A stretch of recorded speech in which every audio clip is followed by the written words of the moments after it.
So I'm Cecilia, and I am a dance movement therapist intern at Wartburg. My name is spelled Cecilia. Dance movement therapy is the use of expressive movement and dance, so it's typically done with music, to foster expression and connection among people. So in a typical session, we meet as a group, and the group can be as big as 15 people sitting in a circle. So there's this archetypal shape of being together as a group. And we meet in a circle, and we have different moments as a group, with a warm-up, a sense of release. Maybe we develop a theme, and then we find a closure and a way to go back to ourselves. But this is developed through music and through individual contribution of the members. So rather than us going to teach an exercise class, our goal is to engage everybody and to have them feed the group process. So it is about each member to express or bring out a movement that has meaning to them, and that we will resonate with them. So we mirror the person, one person leads, the other people follow. So it's very validating for the person in the moment. It gives a sense of efficacy, so the ability to be able to do something. It gives a sense of meaning, or provides a way to get a meaning across.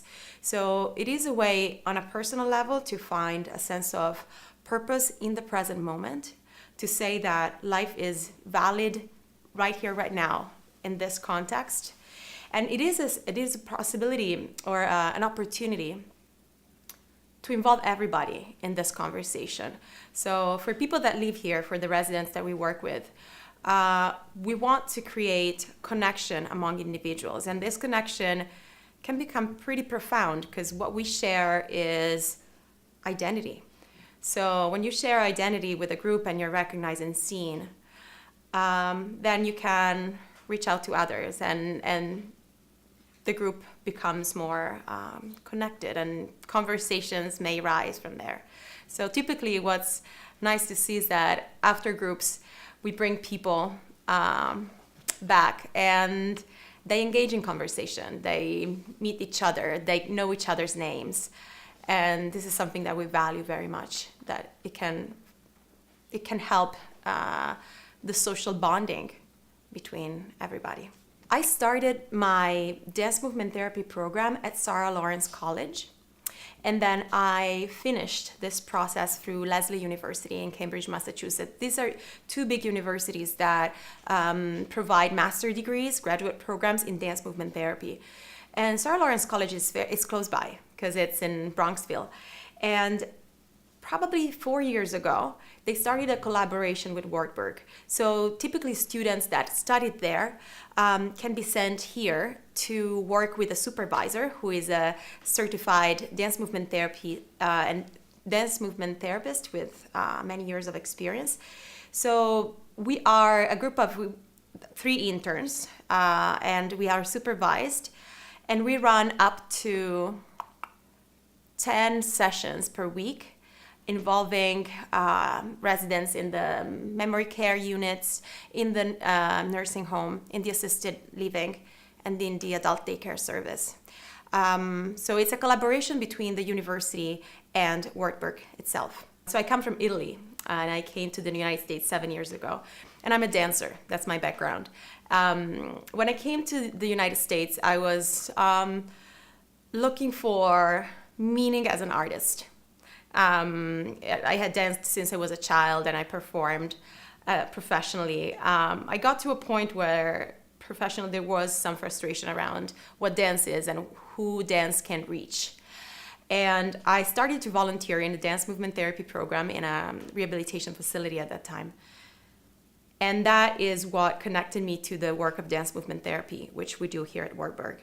Because I realized for the first time that the possibility to share the art that I love with people that are not necessarily professionals and not necessarily dancers is what make me value what I love the most. Because I see people responding, and I see that dance is just a innate potential that we all have. And dance was born among people, not among professionals. And dance is a wonderful tool and instrument to facilitate people connecting, but also for everybody to feel alive and to feel in the present moment with others. And there is like a sharing of energy and vitality that in this particular context here at Warburg is so important. The fact that people can tell to each other, I am alive now, and I am myself. It's invaluable. During a session, we meet in a circle, and then generally we do a round of names so that we acknowledge everybody who is there. And we may or may not check in for where we are, how do we feel in that moment, and any answer is welcome. You could feel this way, you could feel this way, you could feel this way. And then we start by getting to move and rising attention. And we do that with, typically, we throw balloons, we toss balls, we kick balls. So there's anything, we are sitting perhaps, but anything from the upper body to the lower body is involved, and we need to pay attention. So once we get the attention focused in the group, then we can start to explore more expressive movement. So we play some music that is evocative, that maybe people know or remember, cheek to cheek, dancing cheek to cheek. And we ask people to just follow whatever the sound evokes in them, and then we pick up from each other. So if you're inspired by something that somebody else is doing, just go along and do it and see how that feels in your body. And then we may pause or stop and take a breath together. So it's really beautiful because when you create that connection, you see everybody rising their arms and breathing together and breathing out, and there's a sense of unity, which is quite extraordinary. And then there may be a theme, something that is going on that week or that month. So we talk about that, we play music around that. And then after a little bit of exploration on that theme, we need to find a way to close that. So we find ways to acknowledge everybody, but also to bring back the process to self. So we find movement or songs that perhaps from sharing in a circle, bring back to your present body. And sometimes we close singing. So we may sing a song. One that is very popular is Que sera, sera, whatever will be, will be. And it's quite wonderful that at the end of a session, everybody at that point will join and sing. And people in the circle, people outside the circle, caregivers, nurses, it's like an incredible atmosphere. I'm thinking about the memory care unit and the fact that people that have dementia or Alzheimer are oftentimes disoriented and agitated. It can be very uncomfortable for them because they may not recognize faces, they may not recognize the environment, and they may have a sense of wandering and going around and not feeling settled or calm. When we go to the memory care unit, I noticed that there are a few people that are wandering around. They follow the group, they find the circle, and perhaps they start to dance in the middle of the circle, and they make us dance. Like, I have people who like twisted me around, that like squatted all the way down, that like did incredible things that I was like I could not expect. And they start clapping their hands, going, connecting to everybody around. And then, you know, with that energy, then they are able to maybe accept a suggestion like, why don't we all sit together for a moment? And so this person that was wondering, that was agitated, will just come back and sit with others and take a breath with everybody else.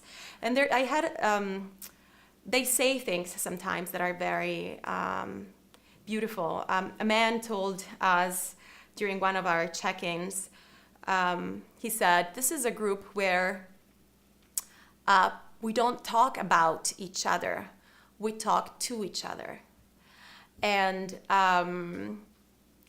then there are, you know,